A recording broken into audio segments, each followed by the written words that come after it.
Joined now by the lead impeachment manager during Trump's first impeachment trial a year ago, the House Intelligence Committee Chairman Adam Schiff. Congressman, thanks so much for joining us. During that first Trump impeachment trial, you relied heavily.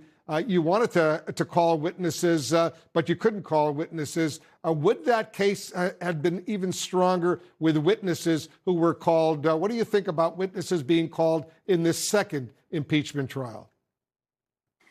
In the case last year, yes, I think our case would have been stronger if, for example, we had been able to get John Bolton to testify, and his testimony may have led to other witnesses.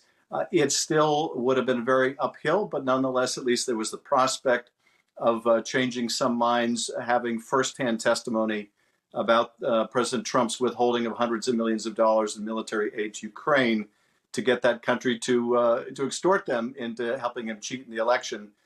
In terms of the upcoming trial, I really leave it to Jamie Raskin and the current team of managers about how they think the case should be best tried. The one thing that they have that we didn't is that the moment they step on the Senate floor, there will be over 100 witnesses present because, of course, all of the House members and senators witnessed the terrible events of that day.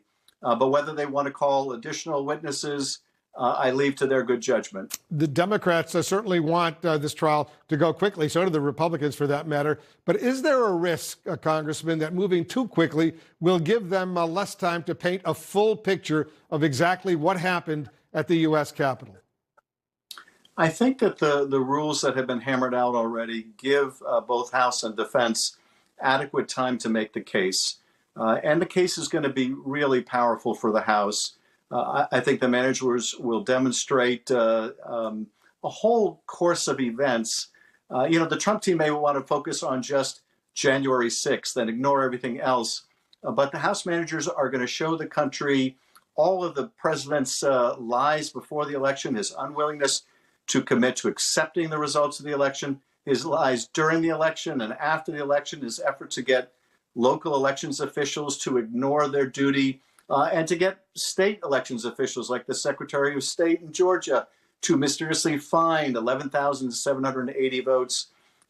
This was his last-ditch effort, part of a series of efforts aimed at overturning the election on January 6th when he incited that mob. And it's that complete picture that will be so powerful that the managers will be presenting. The Trump defense attorneys will argue that evidence of planning by some of the Capitol rioters in the days leading up to the insurrection actually absolves the former president of any responsibility. How do you respond to that?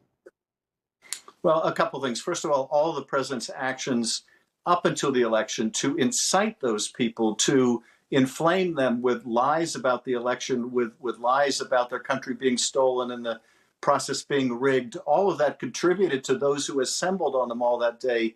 And then knowing what that crowd was, lighting the fuse the way Donald Trump did, telling them to fight like hell or they wouldn't have a country anymore, sending them marching off to the Capitol, and then gleefully watching as they rampage through the building, threatening to hang Mike Pence.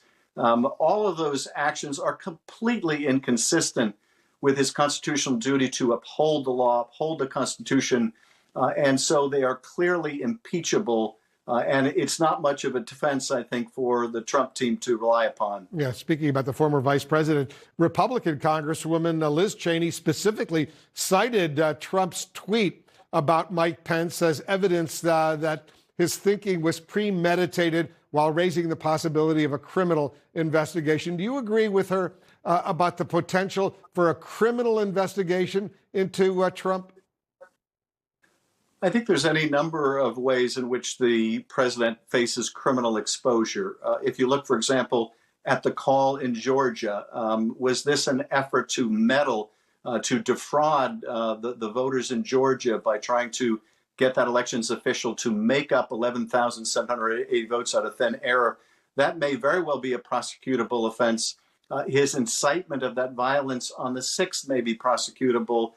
We already know in the Southern District of New York that he is the subject of an indictment in which he is referred to as Individual One for his role in coordinating and directing a campaign fraud scheme. So there are any number of ways in which the president faces potential criminal liability.